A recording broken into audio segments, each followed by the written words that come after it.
They called her a criminal, but she was just a girl with a trembling soul, crossing the desert with cracked heels and a heart made of paper. The night she arrived, it was cold, not the kind of cold you feel on your skin, but the kind that slides under your bones, the kind that makes silence hurt. Her name was Alma, which means soul, in the language her mother used to pray in. She hadn't spoken that name out loud in weeks, because on this journey, names become dangerous. She was 19, pregnant, alone, feet wrapped in rags, dress clinging to her body like wet cloth, and a baby inside her, kicking like it already knew the world wasn't ready. She didn't ask for much, not even asylum, just a moment of safety, a place where pain wouldn't chase her. She found a hospital, not the clean kind, not the kind you see in movies, but it had walls, and light, and the smell of bleach. She sat on a bench outside, holding her belly. The contractions came like waves over stone, silent, stubborn, ancient, and when the child was born, wrapped in her only clean shirt, she looked at that tiny face and whispered, "Forgive me." Then she stood up, kissed his forehead, and left him at the hospital door. They said she abandoned him, like a stray, like a curse. But the truth is, she gave him everything she had left, a chance. If you've ever felt forgotten or blamed just for trying to survive, stay here with me. This story wasn't made to be pretty, it was made to be told. The nurses found the baby just before dawn, still warm, still breathing, still wrapped in the shirt that smelled like fear and jasmine. They named him Noah, because even in a flood of sorrow, he floated. Meanwhile, Alma was already gone, feet swollen, body bleeding, mind somewhere between earth and heaven. She didn't run far. There wasn't anywhere to go, just a bus station with vending machines and a broken payphone. She sat there for hours, rocking nothing, her arms still curved like they were holding him. Then came the sirens, not loud, not heroic, just enough to make her chest collapse. The officers didn't need to ask who she was. They knew: brown skin, dirty dress, blood on her legs, silence in her eyes. They called her illegal, as if that word could explain everything she'd been through, as if a border could measure the weight of desperation. They didn't let her speak, didn't offer water, didn't look her in the eye.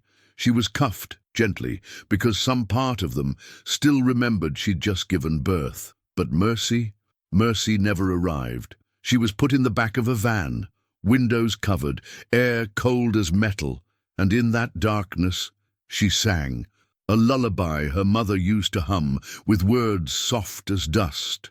Dormite mi niño que el viento te guarda. She didn't cry. She'd already done all her crying in the desert, but her silence screamed. At the detention center, they took her fingerprints, her blood, her name. She gave them Alma, and they wrote it wrong, because even her soul wasn't worth spelling right.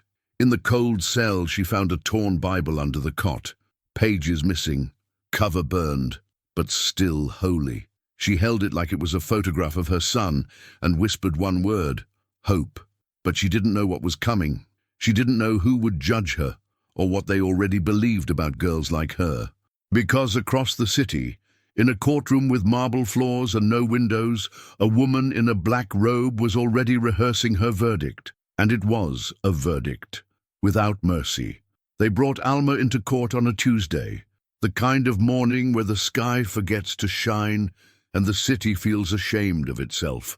She wore a jumpsuit 2 sizes too big, wrists trembling under fluorescent lights, no lipstick, no jewelry, just chains, and the invisible stain of being other.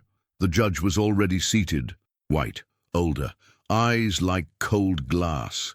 They said her name was Judge Whitaker, but in that courtroom, she was God. And Alma? Just a number on a file folder, no translator that day. Just a public defender who looked like he hadn't slept since last winter. He didn't ask Alma what happened, didn't hear the lullaby in her silence, didn't notice the way she held her belly as if her son was still curled up inside her.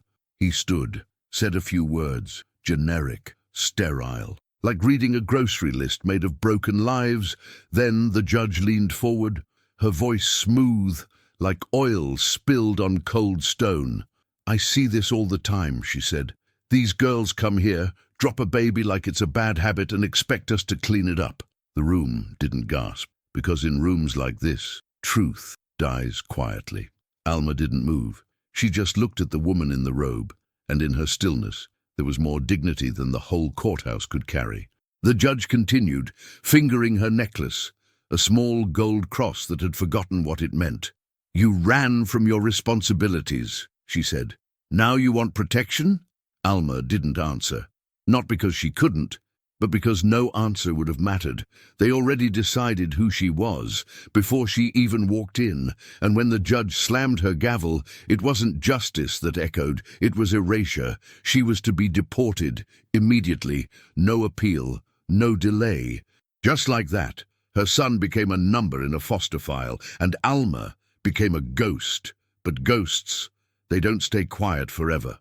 The door clanged shut behind her, metal, final, like a mouth closing after swallowing something sacred. Alma sat on the cold concrete, hands on her knees, back to the wall, eyes wide open, but somewhere far. She didn't scream, didn't curse, didn't pray. She just waited for the silence to do what it always does. Tell the truth. There was another woman in the cell now, older, black, with salt in her hair and fire in her eyes. Her name was Mabel. She'd been in and out of the system since before the judge was born. She looked at Alma, not like a guard, not like a savior, but like a mirror. "You lost someone," Mabel said. It wasn't a question, it was a recognition. Alma nodded. Mabel took out a small notebook from under her mattress, worn, folded, pages filled with prayers and names and dates. She handed it to Alma. "Write his name," she said. "It won't free you, but it'll remind you that you existed, that he did too." Alma took the pencil, hands trembling, and wrote, "Noah." That night, she had a dream. She was back in the desert, feet bloodied, womb empty, but the wind was singing, and in the distance, a child's laugh. She turned, and there he was, running, whole, free, wearing the same shirt she wrapped him in. He looked at her and said, "Mama, you didn't leave me. You lifted me." Then he faded into the wind. Alma woke up with tears on her chest, but her back straight. There was still fire in her bones and a name in her hands. She didn't know how or when, but something inside her whispered, "This isn't the end." And just as she closed her eyes again, she heard footsteps outside her cell, heavy, rushed, uneasy, then a voice, urgent, scared, saying 5 words that changed everything. "The baby isn't in custody." At first, they thought it was a mistake, some paperwork error, a misfiled folder, a confused nurse. But the hospital swore they handed the baby to Child Protective Services, and CPS swore they had no record of him, no case, no intake, no Noah, just a name scribbled in ink and a shirt left behind. The nurse who found him, Eleanor. She remembered everything, the weight of him, the warmth, the way his tiny fingers wrapped around hers, like he already knew how fragile the world could be. She cried when she found out he was missing, but not loud, not public, just one silent tear while washing her hands in the sink. Alma didn't know yet. She was still in the cell, staring at the ceiling like it held the sky. But Mabel heard the guards whispering, heard the panic, the scrambling, the quiet urgency that only appears when the system realizes it might have just swallowed something it can't explain. That night, Mabel told Alma. She said it soft, like telling someone their house burned down, but maybe, just maybe, somehow the photo albums survived. Alma sat still, didn't blink, her son gone, not dead, not safe, not anywhere, just gone. And in that moment, her silence cracked, not with a scream, but with breath, deep, shaky, holy.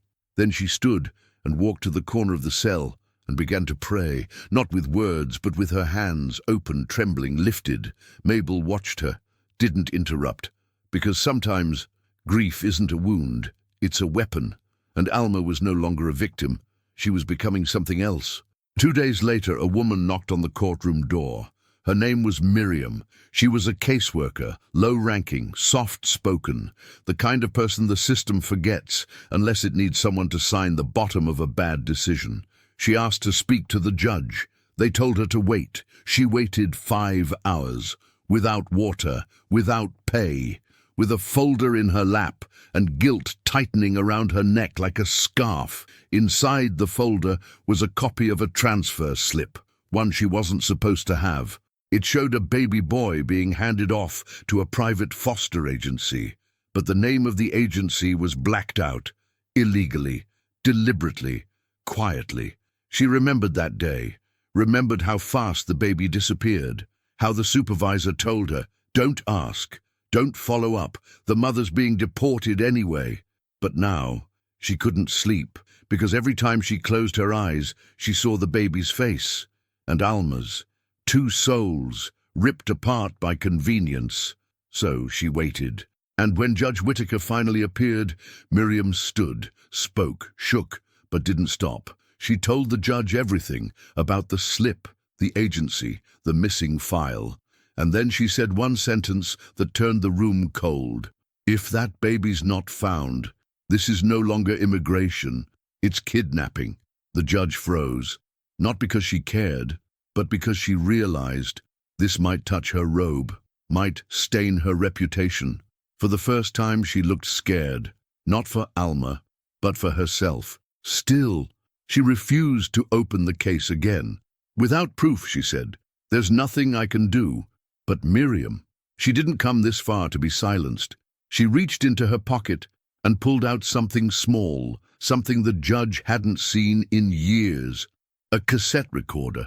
Click, and then a voice, the supervisor's voice, saying the words, "Just disappear the baby. We're not running a charity."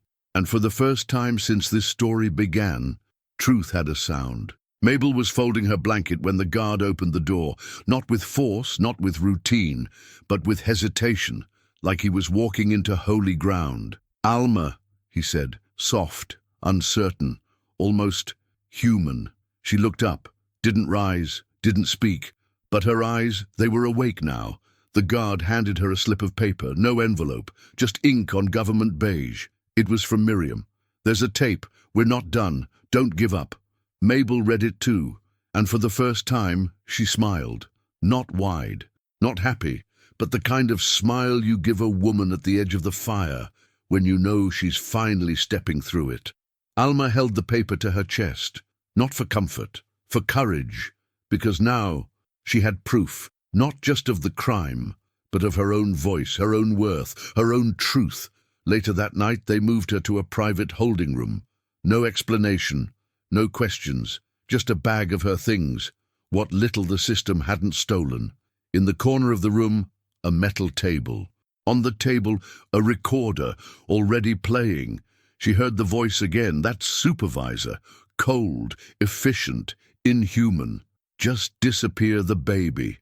And something in her broke, not into pieces, but into armor, because the world had finally confessed what she had always known, that her pain wasn't imagined, that her child wasn't abandoned, that her silence had never been empty. She sat down, folded her hands, closed her eyes, and whispered the only prayer she still remembered. "Señor, si me dejas vivir, haz que mi hijo me escute."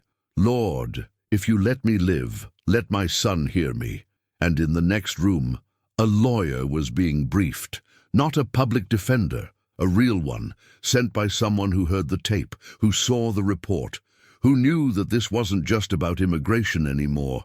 It was about something darker, older, something this country's courts were never built to handle, but now couldn't ignore.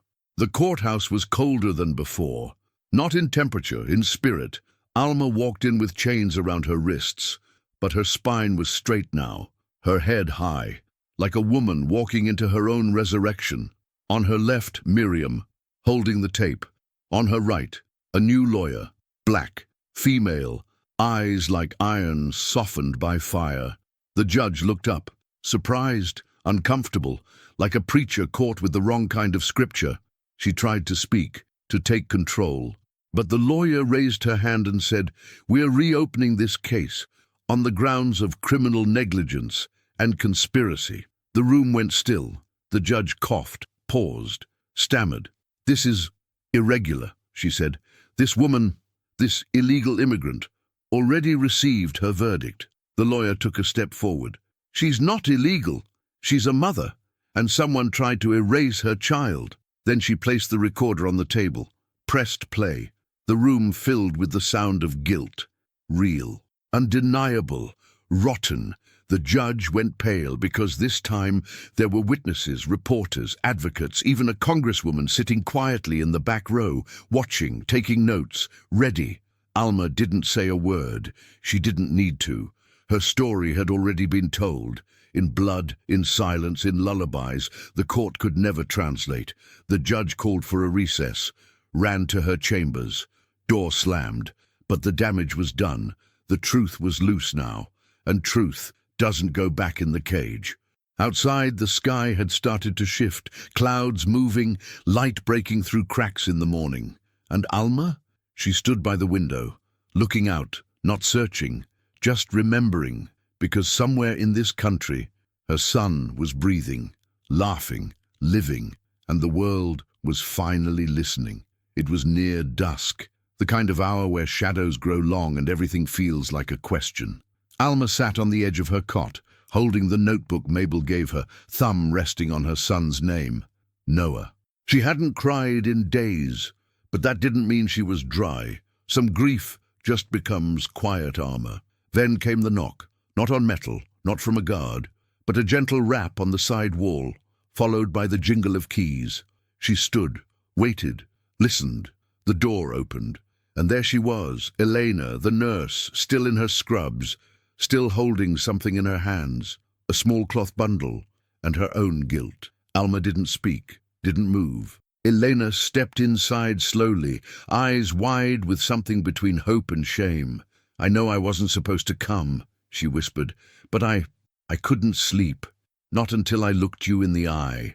She placed the bundle on the cot, a tiny hospital bracelet, with the name Baby Boy Doe scribbled on it, and wrapped in it a photograph, blurry, printed from a phone. But there he was, Noah, eyes open, lips parted, fists curled like questions. Elena's voice cracked. "They took him fast, faster than I've seen before. Said he was being placed in urgent care, but I knew something wasn't right." Alma stared at the photo like it might disappear, like the edges might melt away if she blinked. Then she did something unexpected. She reached out to and took Elena's hand, not out of thanks, but out of grace, because forgiveness isn't weakness. Sometimes it's defiance. "I remember how you held him," Alma said, soft, clear, her voice like earth after rain. Elena nodded, and for a moment, two women stood in a prison cell and broke the rules of what this country says they should be. One undocumented, the other complicit, but both human. "I'll help you find him," Elena promised, "even if it costs me my job." Alma folded the photograph, held it to her heart. She didn't say thank you. She didn't need to. Some truths don't need translation. And as Eleanor walked out, Alma sat back down. For the first time in weeks, she smiled. Because now she had a face. Not just a name, not just a prayer, a face. And a mother doesn't forget a face. The photograph didn't stay quiet for long. A copy reached Miriam, then the lawyer, then someone else. Someone who didn't want this story to go any further. They moved quickly, late at night, in a room that smelled of old ink and fear. A man in a tie unlocked a cabinet, took out a folder labeled Doe Infant, Transfer C. Inside, dates, signatures, routing numbers, and one line written in red ink: "No maternal claim, expedited relocation." But now there was a claim, a voice, a tape, a photograph. So the man set the file down and lit a match. The paper curled, crackled, whispered its secrets as it burned. But he didn't know. Someone had already scanned it. And not just someone, a whistleblower, a quiet one, a woman tired of watching the system chew through brown skin like it was disposable. She uploaded the file, encrypted, secure. sent it to a reporter with trembling fingers. Then she waited, because she knew fire can destroy, but it can also illuminate. The next morning, an article dropped. Front page, digital wildfire. Headline in black ink like Judgment Day. U.S. private agency accused of disappearing immigrant infants. Alma's story was there, but not just as a victim, as a mother, as a witness, as a woman who refused to vanish. The courthouse phones rang non-stop. The judge refused interviews. The agency issued a statement, clerical error. But the world had already seen the truth, and truth, once seen, cannot be unseen. Alma sat in her cell. No one told her the news, but she felt it, like the wind shifting in a windowless room. And when a guard arrived with a folder and said, "There's been developments," she didn't flinch. She just said, "Where's my son?" Because now, the world owed her an answer. The guard was younger than most, brown-skinned, eyes too soft for this place. Like someone who still believed that silence didn't have to be violent. He stood there, holding a manila folder in both hands, like it was too heavy for just one, like it wasn't filled with paper, but with lives. Alma didn't stand. She'd learned that truth has to come to you sometimes, and when it does, you better be ready to hold it. The guard swallowed before he spoke. This came from the lawyer. She said, "You have a right to see it first." He placed the folder on the steel table. Didn't open it, didn't linger, just nodded once, like he was praying in his own way, and stepped back into the hallway of locked doors. Alma waited, not because she was scared, but because some truths deserve silence before being touched. Then she opened it. The first page was a transfer slip, stamped 3 times, processed, cleared, expedited. The child's name, Noah Doe. The location, redacted. The next page, an invoice. Yes, an invoice. A private agency charging the government $12,200 for the short-term transitional housing of a newborn. $12,000 for a cage, for a lie, for stealing the future before it could even speak. The third page was a photo, clearer this time, taken weeks after the first. Noah was in a crib, wrapped in a new blanket, a barcode sticker on the rail beside him. No toys, no warmth, no name, but his eyes were open, wide, searching. Like he knew somewhere his mother hadn't stopped calling. Alma ran her fingers over the photo, gently, as if touching it too hard might wake him. And then came the 4th page, the most dangerous of all, a memo, leaked, unsigned, marked confidential, internal only. It read, "Subject, infant Doe status, non-essential claimant deported. Recommendation, keep off-grid, avoid media traction, transfer to long-term placement via Faith Horizons program." Faith Horizons.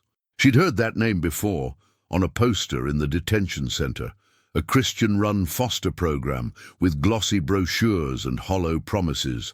It wasn't just a home. It was a disappearing act. They took children like hers, nameless, brown, unwanted, and rebranded them into salvation stories, saved, redeemed, erased. Alma placed the pages down one by one, hands steady, breath slow, eyes dry, because she'd cried enough. Now was time for fire. Mabel entered the room. She didn't speak, didn't need to. She looked at the photo, at the memo, at Alma, and then she said, "They're trying to bury him before he even learns how to speak." Alma nodded. "No," she said, not loudly, but with steel in her throat. "Not this time." The next morning, the lawyer returned. She had tired eyes and a briefcase full of war. "They want to settle," she said. "They'll let you stay, quietly, under supervision. No trial, no headlines, but no Noah either. They're offering you peace without justice." Alma didn't hesitate. "I want my son," she said, "and I want the world to know what they did." And just like that, the fight changed shape. This wasn't about deportation anymore. It was about motherhood. And no system, no judge, no law, no machine of policies and papers was going to tell Alma she didn't belong to her child. because she wasn't fighting to stay in this country. She was fighting to be his mother. The courtroom was packed, not with spectators, but with silence. The kind of silence that thickens the air and makes even the cleanest marble feel dirty. Reporters sat in the back, fingers ready. Activists stood near the door, hands clenched. Cameras weren't allowed, but truth has a way of recording itself anyway. Alma entered wearing a plain white blouse. No makeup, no jewelry, just strength. The kind that comes from walking through the valley and deciding not to lay down. Judge Whitaker sat in the same chair, but she didn't look the same. Her robe was crisp, but her eyes were frayed, because now she wasn't the only one holding the gavel.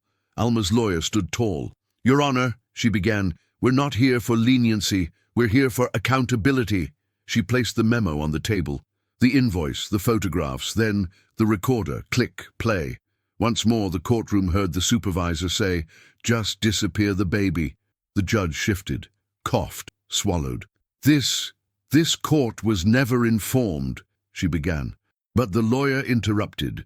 "This court chose not to look. This court sentenced a woman based on the shape of her accent and the color of her story." The judge froze. The lawyer turned to Alma. "Would you like to speak?" Alma stepped forward. No translator needed. Her voice came low, firm, broken in the right places. "I didn't leave my baby. I left him at a hospital door because I believed this country had mercy in it, because I believed someone would hold him when I no longer could." She paused. "And you called me a criminal, but all I did was survive." Then she held up the photo, faced the whole courtroom. "This is my son. His name is Noah. He is not a number. He is not a mistake. He is not gone." Every breath in the room paused.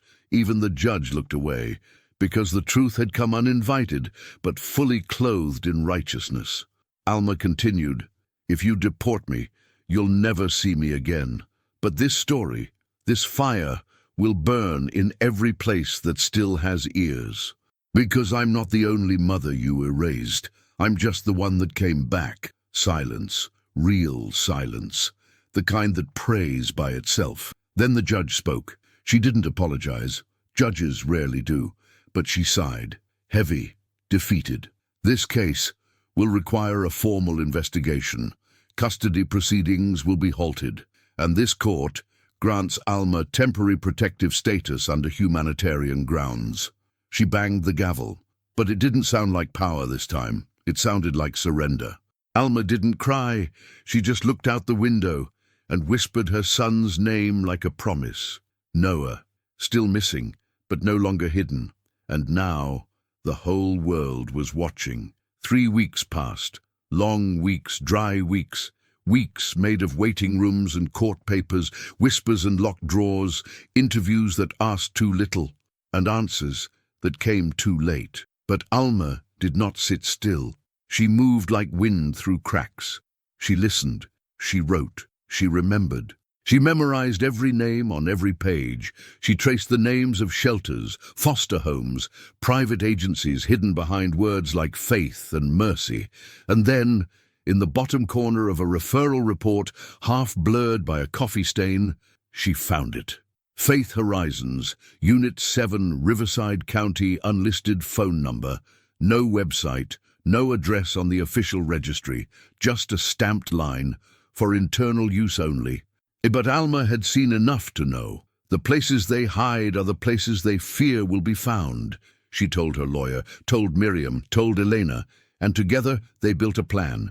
No confrontation, no cameras, just one car, a printed photograph, and the will of a mother whose arms had been empty long enough. They drove through miles of nothing, past rusted fences, dry fields, and signs that read, "Private property, trespassers will be shot," until they saw it, a white house, too clean, too quiet.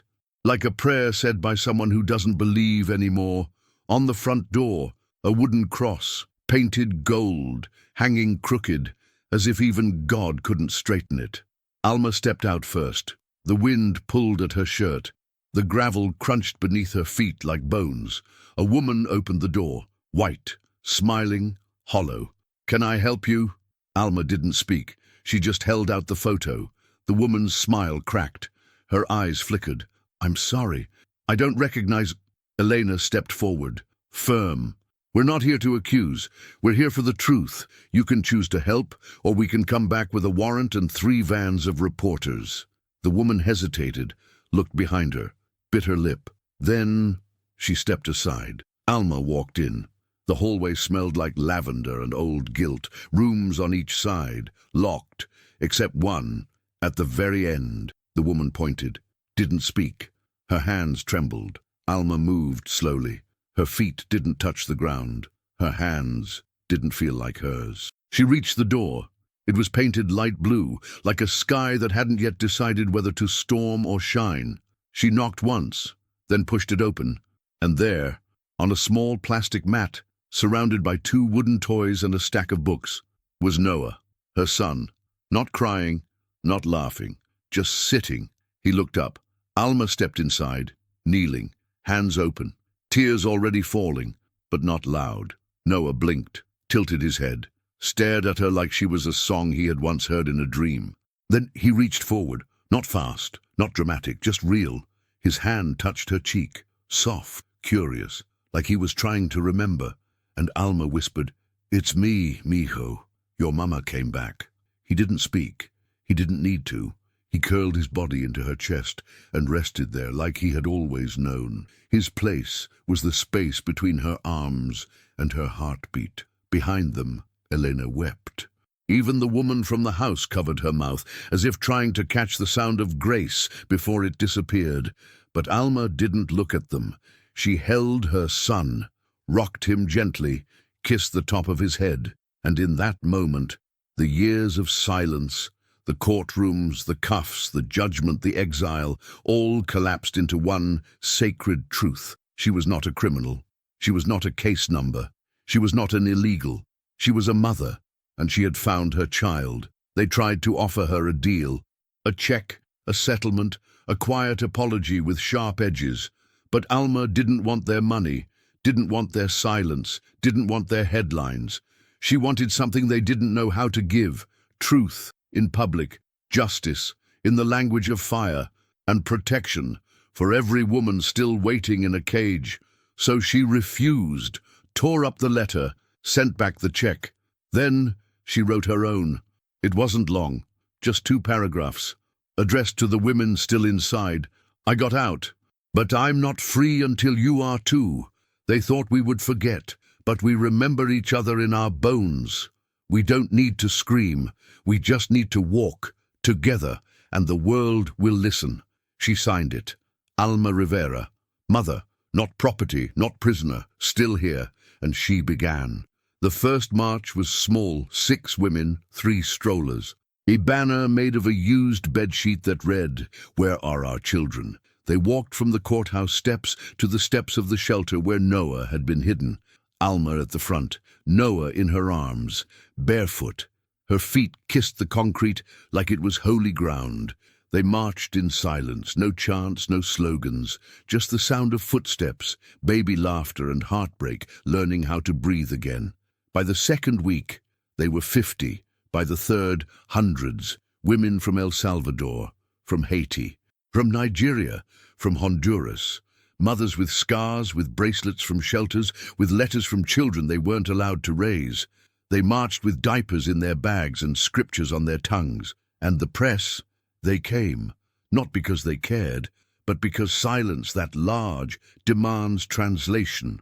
Alma was invited to speak on television. She said no, she didn't want her face. She wanted the movement. She handed the microphone to Mabel, to Miriam, to Elena, to women who had waited too long to be heard. Then one night, a reporter followed her to the sidewalk and asked, "What gave you the strength to keep going?" Alma looked down at Noah, asleep in her sling, his tiny fist curled against her heart. She looked at the stars, at the moon so full it could burst.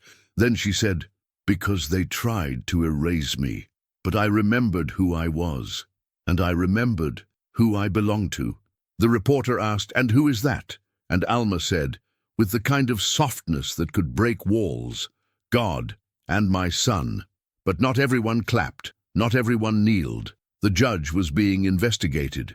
The agency was closing units quietly, and a certain man in a grey suit filed a motion to have Alma removed for public disruption.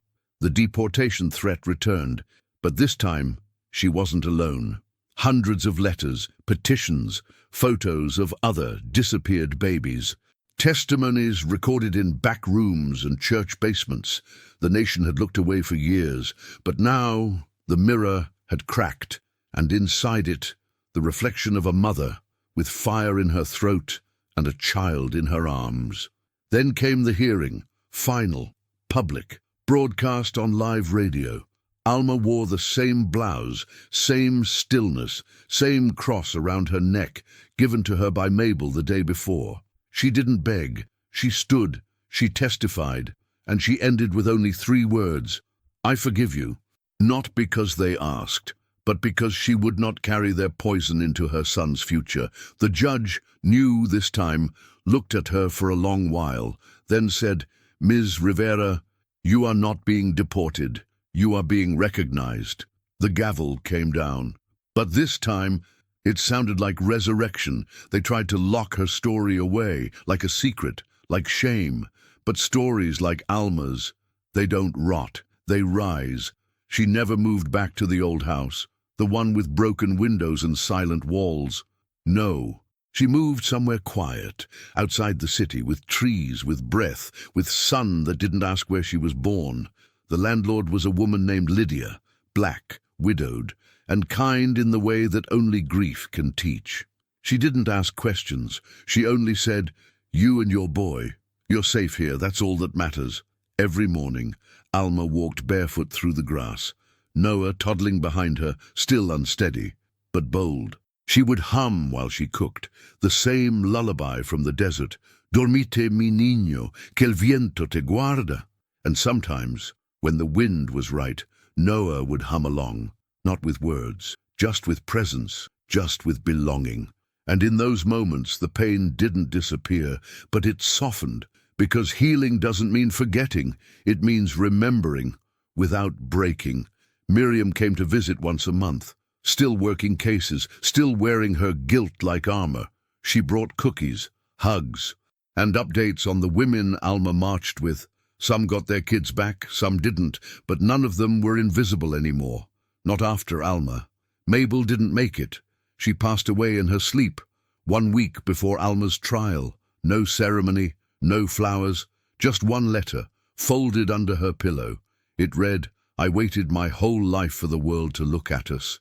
You made them. That's enough for me." Alma kept that letter in her Bible, torn, burned at the edges, but still holy. One night Noah asked the question. He was 5, curious, unburdened by the weight of what he'd survived. "Mama, was I born in a house or a hospital?" Alma paused, kneeling, looking him in the eye. She didn't lie, she didn't decorate. She said, "You were born between footsteps, between fear and fire, but even then, you were never abandoned." He nodded, as if that made perfect sense. Then he asked if he could go play, because to him, truth wasn't tragedy, it was origin, it was name. Years passed, and one day, a letter arrived from a school in Georgia. A teacher had used Alma's story in a writing assignment about justice. One little girl wrote back, "She left her baby at a hospital, but she never left his heart. I hope when I'm a mama I fight like her. And now, sister, I tell you this. They locked her in a cell thinking that would silence her. They judged her in a courtroom thinking that would define her. They lost her child thinking that would destroy her. But Alma Rivera, she didn't vanish, she didn't bow, she didn't beg. She rose quietly, powerfully, like rain after a dry season. Her voice became a whisper in thousands of throats.